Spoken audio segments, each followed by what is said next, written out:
Ja, so ek is die 5de Maart die deur. Toe het ek so 100 en die landjie is 16 hektaar. Ek het eers seker 500 skape vir 'n 600 ooe en lammers hier gehad. Vir seker 'n maand en 'n half. En toe het ek 150 koeie met kalvers hier ingejaag. Ons het nog net 10 mm reën gehad.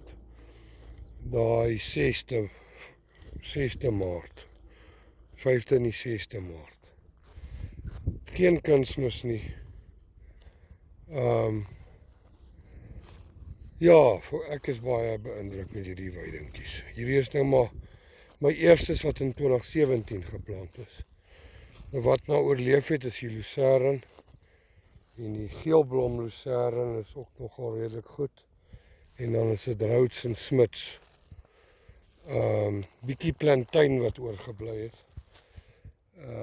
Maar ongelukkig die ander goed het ek nou bietjie misbestuur, maar dit is nou maar leerskool gewees.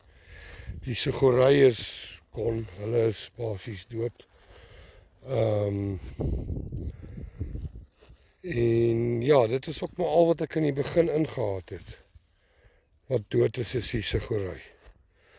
Maar nou sit ek nog wit klawer by en soet blomklawer en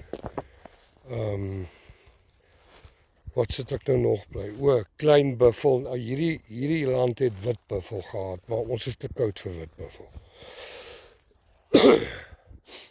En ja, so hy was sommer, dan is hy bietjie meer gras en dan is hy bietjie meer lucerne. Afhangende maar van hoe die grond verskil.